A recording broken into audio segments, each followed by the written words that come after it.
Hello বন্ধুরা, আমি সঙ্গীতা। আমার অতি সাধারণ বাংলা খাবারে আপনাদেরকে আমি সবসময় বলি যে আমার খুব সাধারণ সাধারণ রেসিপি আমি তৈরি করি, কিন্তু সেগুলো খেতে অসাধারণ টেস্ট হয়। আপনারা একবার করে না খেলে সেটা বুঝতে পারবেন না। সেরকমই একটা রেসিপি নিয়ে আজকে আমি হাজির হয়েছি। সেটা হচ্ছে, দেখুন, কাঁচকলা আর আলু দিয়ে ইলিশ মাছের মাথা দিয়ে একটা তরকারি। এই দেখুন, এখানে আমি এই পরিমাণে কাঁচকলা আলু কেটে নিয়েছি। এটা নুন হলুদ জলে ভিজিয়ে রেখেছিলাম। আর এর সঙ্গে লাগবে, দেখুন, এই ইলিশ মাছের একটা মাথা এবং ঠোঁট এবং কাটা আমি দেখুন এইভাবে ধুয়ে রেখেছি। আর লাগবে সামান্য একটু জিরে বাটা, সামান্য একটু আদা বাটা, একটু কাঁচা লঙ্কা বাটা। এটা অনেকটাই বাটা, শিলে বাটা, কিন্তু এই সব মশলাটা আমি দেবো না। আর লাগবে শুকনো খোলায় ভেজে রাখা 1 চামচ ধনে আর জিরে বাটা। এবার দেখুন, কড়ার মধ্যে আমি শুকনো লঙ্কা, তেজপাতা, কালো জিরে প্রথমে ফোড়ন দিয়ে নিয়েছি। এবার এর মধ্যে একটু তেল দিয়ে নেব।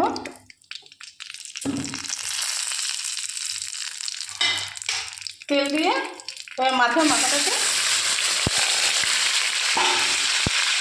নুন হলুদ দিয়ে ভাজা ভাজা করে নিয়ে ফিরে আসছি। তো দেখুন বন্ধুরা, নুন দিয়ে হলুদ দিয়ে আমি এটাকে ভাজা ভাজা করে নিয়েছি, একটু হালকা ভাজিয়ে নিয়েছি। তারপরে এর মধ্যে এই আলু, কলা একটু টমেটো দিয়ে দেবো।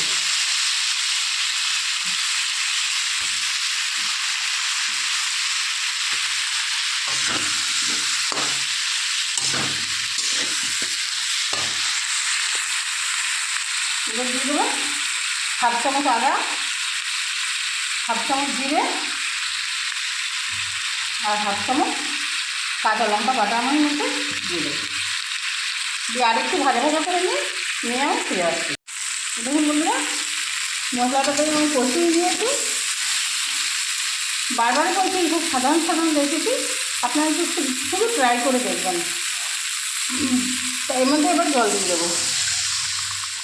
এবার ফুটিয়ে উঠুক, তারপরে আমি ফিরে আসছি। 5-7 মিনিট ফুটিয়ে নিয়ে ফিরে আসছি। দেখুন বন্ধুরা, ঝোলটা ফুটে উঠে মানে অনেকটাই শুকিয়ে গেছে।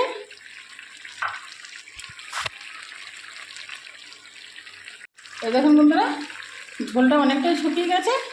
এবার আমি এই শুকনো খোলায় ভেজে রাখা 1 চামচ ধনে জিরে পেস্ট আমি এর মধ্যে দিয়ে নেড়ে চেড়ে নামিয়ে নেবো। একটা পাত্রে নামিয়ে নেব। মানে সত্যি মানে মনে হচ্ছে যেন এটা মানে সাধারণ খুবই খাবার, কিন্তু এরকম কাঁচকলা আলু দিয়ে পাতলা করে এরকম মানে এইভাবে তরকারি করে খেয়ে দেখবেন, খুবই ভালো লাগবে। এবার আমি একটা পাত্রে নামিয়ে নিচ্ছি। এই দেখুন বন্ধুরা, আমি একটা পাত্রে নামিয়ে দিয়ে নিয়েছি।